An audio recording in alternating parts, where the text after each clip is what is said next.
चलिए आज सबको नमस्कार। फिर से आज आप सबको नमस्कार।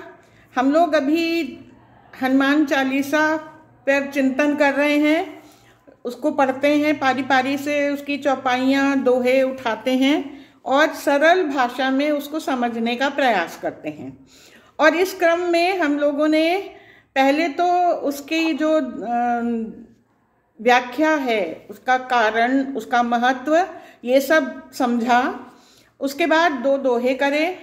फिर अब चौपाइयाँ करते करते पहले 10 चौपाइयों में श्री हनुमान जी के स्वरूप का वर्णन और उनसे हम क्या प्रार्थना कर रहे हैं वो सब हम लोगों ने सुनी।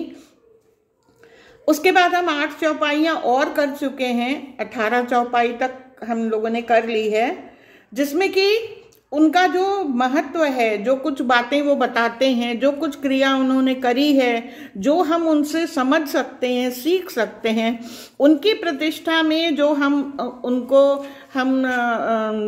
महत्व दे सकते हैं, उनसे प्रार्थना कर सकते हैं, वो सारी बातें हमने अभी समझी हैं।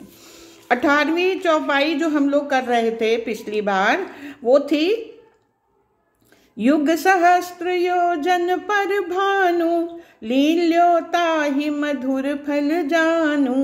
हम लोग श्री हनुमान जी की जो भी प्रतिष्ठा है, उनका बड़प्पन है, उनका महत्व है, उसके साथ साथ उनमें जो सरलता है, जो विनम्रता है, जो भक्ति भाव है, वो भी हम लोगों ने देखा। तो एक बात ये समझ में आई कि शून्य से लेके अनंत तक जितने भी भाव, जितने भी गुण, जितनी भी क्षमताएं हो सकती हैं, वो सब हनुमान जी में दिखाई देती हैं। और सबसे बड़ी बात कि इतना सब होने के बाद भी वो केवल एक लक्ष्य लेके उनका अस्तित्व है। और वो लक्ष्य क्या है? श्री राम के वो भक्त हैं, उनके वो सेवक हैं। वो कहते हैं मैं उनका दूत हूँ, मैं उनका सेवक हूँ, इसके अलावा मैं और कुछ भी नहीं हूँ। वो अपनी पहचान रखते ही नहीं, केवल श्री राम के दूत में अपनी पहचान रखते हैं। और ये इस चौपाई में जो इनका इतना बड़ा महत्व बताया है कि युग सहस्त्र योजन पर है सूर्य। और ये पिछली बार हम लोग इसकी चर्चा कर चुके हैं कि हमारे शास्त्रों में पृथ्वी से सूर्य की जो डिस्टेंस है, जो इसका माप है, ये कितना है, ये तभी हजारों वर्ष पूर्व हमारे ऋषि कर चुके थे। और आधुनिक दुनिया में विज्ञान ने तो अब बताया है, और जो आज का विज्ञान बताता है, बिल्कुल वही सटीक, वही माप यहाँ पे बताया गया है। और उस सूर्य तक इनकी पहुंच थी। तो आप बताइए कि कितना इनका प्रभाव रहा होगा। और जिसको कि सूर्य को भी इन्होंने, एक स्थिति ऐसी आती है जहां बड़प्पन इतना बड़ा हो जाता है कि वो नगण्य हो जाता है। मतलब हम लोग उसकी उस प्रतिभा, उस ऊंचाई, उस बड़प्पन का विचार भी नहीं कर सकते, कल्पना भी नहीं कर सकते। और हनुमान जी सहज ही रूप से वहां तक पहुंच ही जाते हैं। इसलिए उनके लिए ये कोई बहुत बड़ी बात नहीं है। जो डिस्टेंस जिसको हम कहते हैं, वो जो माप है, वो उनके लिए कोई मायने नहीं रखता। उनको जो सूरज जो आकाश में है, वो भी लगता कि जैसे फल यहीं रखा है, यहीं तोड़ लें। ये भाव उनके रुद्रावतार होने के कारण है। शंकर जी में भी यही बात है। उनके लिए माप, समय, काल, सीमा कोई महत्व नहीं रखती। वो इस प्लेन पे, इस धरातल पे, इस लेवल पे वो लोग ऑपरेट करते हैं जहां ये दुनियावी चीजें कोई विशेष महत्व रखती नहीं है। तो अच्छा, और अब ये कोई कहे कि हम इस बात को नहीं मानते, तो भाई मत मानिए। देखिए होता क्या है कि कोई भी शास्त्र पढ़े, ये आपको याद है पहले ही हम लोग ये जिक्र कर चुके हैं, हनुमान चालीसा में जो चौपाइयाँ हैं, ये केवल कविता नहीं है, ये केवल वर्णन नहीं है, ये केवल शब्द नहीं है, ये मंत्र हैं। इनका संयोजन, इनके शब्दों का जो अर्थ है, इनके जो अक्षरों का जो महत्व है, वो इतना ऊर्जावान है इसमें जिसको कहना चाहिए ना, ऊर्जा पुंज है ये भरा हुआ, और इसीलिए हनुमान चालीसा का स्वयं संपूर्ण रूप से इतना अधिक महत्व है। वो कितना गहरा असर छोड़ता है, कितना महत्वपूर्ण है, कितना आपको असर प्रदान कर सकता है, आप उसकी कल्पना भी नहीं कर सकते। तो हम लोग उसके ऊपर तर्क वितर्क करने के बजाय जो फल उससे मिलना है उसको प्राप्त करने का प्रयास करें। कुछ लोग हैं जो सोचते हैं कि नहीं ये ऐसा ही लिखा है, नहीं मानते तो मत मानिए। देखिए, कोई भी मंत्र को या ग्रंथ को पढ़ने के लिए ये ज़्यादा मायने रखता है कि कौन पढ़ रहा है। जैसे एक कलाकार है, वो कला की दृष्टि से देखेगा। जो एक चित्रकार है वो उसके भाव को दोबारा उकेरने का प्रयास करेगा। जो एक नास्तिक है वो सीधे सीधे नकार देगा। लेकिन जो भक्ति भाव से चलता है, जो जिसमें थोड़ा सा भी विश्वास होता है, जो समझना चाहता है कि हम इसका महत्व जाने, इतनी खूबसूरत चीज का, तो देखिए भक्ति तर्क से नहीं चलती। भक्ति का वास हृदय में होता है, वो हृदय से संचालित होती है और उसमें संदेह की कहीं गुंजाइश ही नहीं है। क्योंकि जब आप उसको एक्सपीरियंस कर लेते हैं, अनुभव कर लेते हैं, तब आपको तो प्रत्यक्ष प्रमाण दिखाई देता है ना। तो जो नहीं मानता हो ना माने, उससे कोई फर्क नहीं पड़ता। जो तर्क की दृष्टि से देखता है तो उसको एक काम और करना पड़ता है कि पहले इसको समझिए, फिर उसको, जिसको कहते हैं ना, डिकोड करिए। ये क्या लिखा है, वो उसका अर्थ क्या हो सकता है। आपको याद होगा जब ग्रेजुएशन में आप एग्जाम देने जाते हैं, पढ़ते हैं, तो प्रश्नों का उत्तर लिखने को कहा जाता है संदर्भ सहित व्याख्या कीजिए, answer with reference to context. केवल जो शब्द है वो भाव, उसका अर्थ हमको नहीं चाहिए। ये शब्द क्या वर्णन कर रहा है, इसके अंदर क्या चीज निहित है, इसका भाव क्या है, इसमें अलंकार कौन सा प्रयोग किया। यहाँ पे आप ये मान लीजिए कि अतिशयोक्ति अलंकार है कि उतने दूर सूरज है, उन्होंने पकड़ लिया, ठीक है, यही मान लीजिए। तो आपको पहले ये निर्णय करना पड़ेगा कि आप किस भाव से इसको पढ़ रहे हैं। हम लोग भक्ति भाव से पढ़ रहे हैं, जहां ना हम संदेह करते हैं और ना हम तर्क करते हैं, अनुभव करते हैं। यदि आपके अनुभव पे वो खरा नहीं उतरा, आपने चाहा कि हमें इससे कोई लाभ हो, कुछ चीज आपने मांगी, आपने चाहत करी, और यदि वो नहीं पूरी हुई, तब आप कहिए कि हाँ, हनुमान चालीसा का कोई प्रभाव नहीं है या हनुमान जी कुछ नहीं करते। लेकिन बिना उसको धारण करे, बिना इस मंत्र को समझे यूं ही नकार देना उचित नहीं होता। तो ये तो 18वीं चौपाई हम लोग पहले कर चुके थे। अब हम लोग आज 19वीं चौपाई को उठाते हैं। प्रभु मुद्रिका मेली मुख माही, जल दिलांग गए अचरज नाही। श्री राम ने हनुमान जी को मुद्रिका दी कि ये पहचान है। जब सीता जी मिले, लंका जा रहे हो खोजने, तो उनको ये चिन्ह दे देना, वो समझ जाएंगी कि तुम राम के दूत हो, वरना उन्हें संदेह होगा। देखिए, सीता जी को संदेह अब होने लगा। उन्होंने एक ब्राह्मण रूप के व्यक्ति पर विश्वास किया था और रावण से धोखा हुआ था उन्हें। तो अब तो कोई सच में भी आएगा तो उनको थोड़ा चिंता होगी कि भाई ये कहीं फिर से ये रावण का कोई मायावी रूप तो नहीं है। लेकिन ये मुद्रिका देख लेंगी तो आश्वस्त हो जाएंगी। अब हनुमान जी ने मुद्रिका ले तो ली। अब ये राज मुद्रिका है। देखिए, श्री राम की मुद्रिका है, सूर्यवंशी हैं, राजा हैं, तो स्वाभाविक है राज मुद्रिका होगी।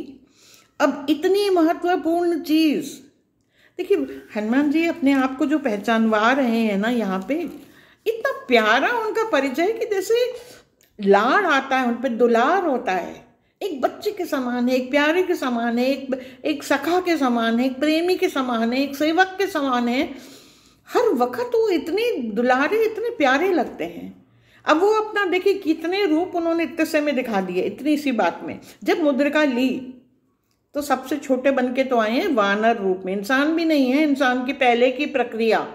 अब वानर की क्या आदत होती है, हर चीज वो उठाता है, इधर उधर जो देखता है बस मुंह में डाल लेता है झट से। तो इन्होंने मुद्रिका उठा के मुंह में डाल ली, आप समझिए कि वानर है। फिर जब वो सखा हैं और दोस्त हैं तो मनुष्य रूप में है। अगर मनुष्य हैं तो कैसे मनुष्य हैं, वो वयस्क और चालाक और बड़े या तो वृद्ध या बड़े, जिसको कहना चाहिए शातिर नहीं है। वो बाल सुलभ, छोटे से, सिंप्लिसिटी, इनोसेंस। जैसे बच्चा, उसको मिट्टी दो या आटा दो, उसको फर्क नहीं पड़ता। वो इतना निश्चल भाव का है, उसके भाव ही इतने निश्चल, वो डिस्क्रिमिनेट नहीं करता, अच्छे बुरे में भेद नहीं करता कोई बच्चा। वो आटा भी उठा के चाट जाएगा, वो मक्खन भी चाट जाएगा, वो मिट्टी भी चाट जाएगा। ये तो बड़ों को बताना पड़ता है कि ये अच्छा है, ये बुरा है, उसमें अच्छे बुरे का भाव नहीं होता। तो उतने सरल हैं हनुमान जी। बच्चों की तरह उन्होंने उठाई मुद्रिका और मुंह में रख ली। और लेकिन इतना कमजोर, इतना उनको बचपना मत समझिए। He may be childlike, he is not childish. वो बच्चे की तरह बेवकूफ नहीं है, सुलभ और सरल जरूर है बच्चे की तरह। तो क्यों, और इसकी पुष्टि करने के लिए उन्होंने जल्दी से बता दिया, जल्दी लांघ गए, अचरज नाही। अचरज मत करिए, इतने बलवान हैं, इतने क्षमतावान हैं। देखिए वहां पे अतिशयोक्ति था, यहाँ पे अद्भुत रस है। अचरज मत करिए कि वो कैसे समुद्र लांघा। तो उन्होंने सूर्य को भी था, अग्नि को लांघ सकते हैं, प्रकाश को लांघ सकते हैं, जल को लांघ सकते हैं, वो क्या नहीं कर सकते। पिछले दोहे में, पिछली चौपाई में उन्होंने सूर्य पथ के जो डिस्टेंस था, जो माप था, उसको लांघ लिया था। अब यहां दिखा रहे हैं कि जल को लांघ, जलधि, केवल जल माने नदी नाला नहीं है, कोई समुद्र है, उसको भी लांघ गए। इसमें अचरज मत करिए। इतने बलशाली होते हुए भी इतने विनम्र बनते हैं। देखिए उनकी गुण की तारीफ ये समझिए कि जब उसी जलधि को लांघना था, जब रावण को जाना होता है, वो पुष्पक विमान में लंका से आर्यवर्त आता है, रावण लांघ के नहीं आ सकता। श्री राम को भी जाते समय सेतु पे जाना पड़ा, लौटते समय वो अपना आए उससे विमान से आए। और हनुमान जी कितने सरल, सौम्य, सुलभ, नन्हे से बने रहते हैं, सूक्ष्म रूप, जल, फिर भी जल लांघ गए। क्या बड़प्पन, वो अपना बड़प्पन नहीं ना दिखाते हैं, ना बात करते हैं उसकी। तो ये उनकी है, बड़प्पन है। जो आदमी बड़ा होता है वो सर झुकाने से छोटा नहीं होता। इतनी बड़ी सीख इसमें है हनुमान चालीसा में कि विनम्रता उसी में है। अगर कोई व्यक्ति किसी को मानता है तो आप मान लीजिए कि वो व्यक्ति विनम्र है। अकड़ के अगर रहोगे तो फिर उसको उतना आदर मान वो नहीं मिलता, क्योंकि विनम्रता से ही प्रेम भाव उपजता है। अगली पंक्ति में क्या है देखिए, ये अगली जो चौपाई है, ये सबसे गहन, सबसे महत्वपूर्ण, सबसे ऊर्जावान मंत्र है। 40 चौपाइयों में सबसे ऊर्जावान मंत्र है। आप लोग सब लोग इसको, मेरी सलाह ये है, मेरा निवेदन ये है कि इसको हृदयंगम कर लें, याद कर लें, रट लें और श्रद्धा से और भावपूर्वक। क्योंकि देखिए ये जो मंत्र है 20वीं चौपाई, ये प्रतिष्ठित है और ये आजमाया हुआ है और दुनिया के हजारों लोगों को इससे लाभ हुआ है। इस तरह की बातें ज़्यादा कही नहीं जाती, लेकिन क्योंकि आपसे इसका जिक्र कर रहे हैं तो मैं बता रही हूँ। हमारे परिवार में हम लोगों ने खुद इसका असर देखा है। जो लगता था कि एकदम नियति के हाथों जो बात एकदम खत्म हो चुकी है, इस मंत्र के प्रभाव से वो सुगम हो जाता है। इतना महत्वपूर्ण मंत्र है ये।